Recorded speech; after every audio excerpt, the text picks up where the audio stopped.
देश में मिसाल है पिता की याद में 3 पुत्रों द्वारा बनाया गया अनूठा दर्शनीय स्मारक, जिसे पद्म स्मारक के नाम से जाना जाता है। यह सिर्फ स्मारक ही नहीं बल्कि उसमें ई लाइब्रेरी के रूप में संत म्यूजियम भी है। हम बात कर रहे हैं जाने माने उद्योगपति और बीकानेर के सिलवा गांव के 3 पुत्र कानाराम, शंकर और धर्म कुलरिया की, जिन्होंने अपने पिता ब्रह्मलीन गोसेवी संत पद्माराम कुलरिया की याद में यह स्मारक बनवाया।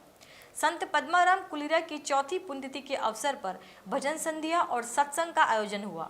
इसमें अंतर्राष्ट्रीय भजन गायक इंदौर के पद्म प्रहलाद टिपानिया की टीम ने प्रस्तुतियां दी। हजारों की संख्या में आए श्रोता भी झूम उठे। संत पद्माराम कुलरिया की याद में विभिन्न शहरों में श्रद्धांजलि कार्यक्रम भी हुए।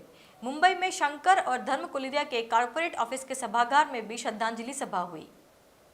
इस वक्त हम लोग मौजूद हैं राजस्थान के सीलवा यानी नोखा तहसील का सीलवा गांव में, जो कि पद्म भूमि है, यानी गोसेवी संत पद्माराम जी की एक यहाँ पे जन्मस्थली कहा जा सकता है, स्मारक भी है। और वहीं पे हम लोग म्यूजियम के अंदर मौजूद हैं। हमारे साथ हैं उनके बड़े पुत्र शंकर कुलरिया जी, बात करेंगे उनसे। सर, क्या क्या कहेंगे? आज चूँकि पुण्यतिथि भी है, बड़ा आयोजन भी है, इन सब चीज़ों की इस म्यूजियम पे हम लोग खड़े हैं।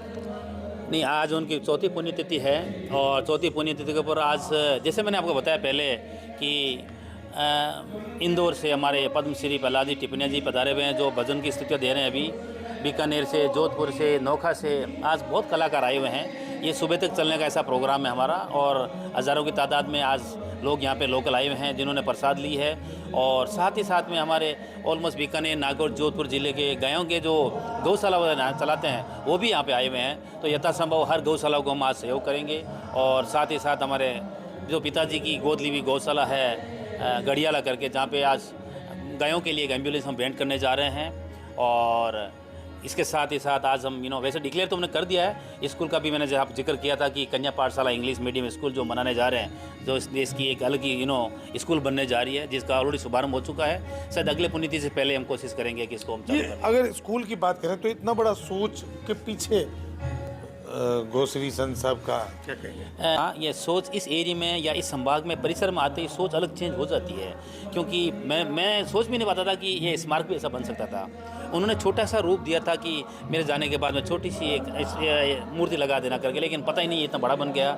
उन्होंने एक छोटी सी, आज से 25 साल पहले न्यू रखी थी स्कूल के लिए, आज वो स्कूल इतना बड़ा रूप ले रही है। तो ये शायद ये भौतिक लोग के अंदर या ये देखने के लिए हम बैठे हैं सामने करने, लेकिन करवा वो पीछे से पिताजी रहे हैं, उनकी सोच ही काम कर रही है। और उन्होंने ये सोचना सपना देखा था कि हमारे स्कूल एरिया की जो बच्चे हैं उनको पढ़ाने के लिए कुछ स्कूल बनाना जाए। आज वो स्कूल देश ही नहीं पूरी दुनिया में नाम करने वाले स्कूल बने। काम मुंबई में है आपका, पूरे दुनिया में काम है, उन कामों के बीच में आप समय निकाल के यहाँ पर पहुँच रहे हैं, अपने आप में अद्भुत लगता है। क्या कहेंगे? एक बिजनेसमैन भी हूँ, साथ साथ में संत जी के पुत्र होते के नाते, लेकिन हम ये सोचते हैं कि हम वो चीज़ करें जिसमें कोई फ़ायदा हो। लेकिन यहाँ पे आप बिलीव नहीं करोगे कि जैसे इस परिसर में आते हैं ना, हमको लगता है कि जो हम कर रहे हैं बहुत अच्छा कर रहे हैं, करना चाहिए। और हो सकती है उनकी प्रेरणा भी है। और आज हम करते हैं तो हम सुबह जब उठेंगे ना, आप बिलीव नहीं करोगे, उठते हमको ऐसा लगेगा हमने बहुत अच्छा काम किया है। वो एक प्रेरणा और ये जो स्पिरिचुअली जो ताकत है वो संत जी दे रहे हैं पीछे से, इसकी वजह से सब कुछ हो रहा है। ई लाइब्रेरी की जहाँ तक बात करें,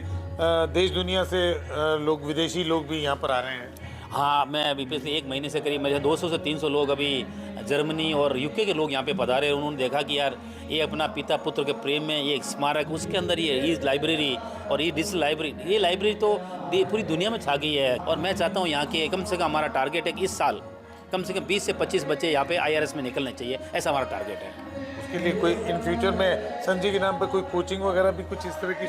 नहीं, कोचिंग का बोलोगे तो वैसे हमारा राजस्थान पुलिस के साथ में 3 साल का MOU अभी हमारा पूरा हुआ है, जिसका करीब 40 से 45 लाख रुपए हमने ऑलरेडी पे करके उनको पूरा किया हुआ है। अभी भी हम चाहते हैं कि यदि कोई बच्चा होनहार टैलेंटेड बच्चा है और वो चाहता है कि हम पारिवारिक हम वो चीज़ नहीं कर पाते हैं और वो रियली प्रतिभाशाली है, डेफिनेटली हम इस चीज़ में सोच रहे हैं, हम करने चाहते हैं आने वाले समय में कोचिंग भी। जी जी, इस एरिया को हम चाहते हैं, क्यों नहीं हम थोड़ा सिटी से बाहर आए और इस एरिया को एक सिटी का माहौल दें। गाँव के धोरों के ऊपर भी हम एक सिटी जैसा माहौल दे सकते हैं, वैसा हमारा प्लान है। ये थे उद्योगपति शंकर कुलरिया, जो कि अपने पिता की याद में एक तरह से यहाँ पर ई लाइब्रेरी, जो कि अपने आप में नायाब तोहफा है इस गांव के लिए भी नहीं, पूरे राजस्थान भर के लिए अगर बात करें। उसके अलावा आज पुण्यतिथि के अवसर पर जहां गौशाला में एम्बुलेंस भेंट की है, तो गायों के लिए और तमाम स्कूल की बालिकाओं के लिए भी नई स्कूल करोड़ों रुपए की लागत से स्कूल भी तैयार कर रहे हैं। कुल मिला के कहा जा सकता है कि अपने आप में एक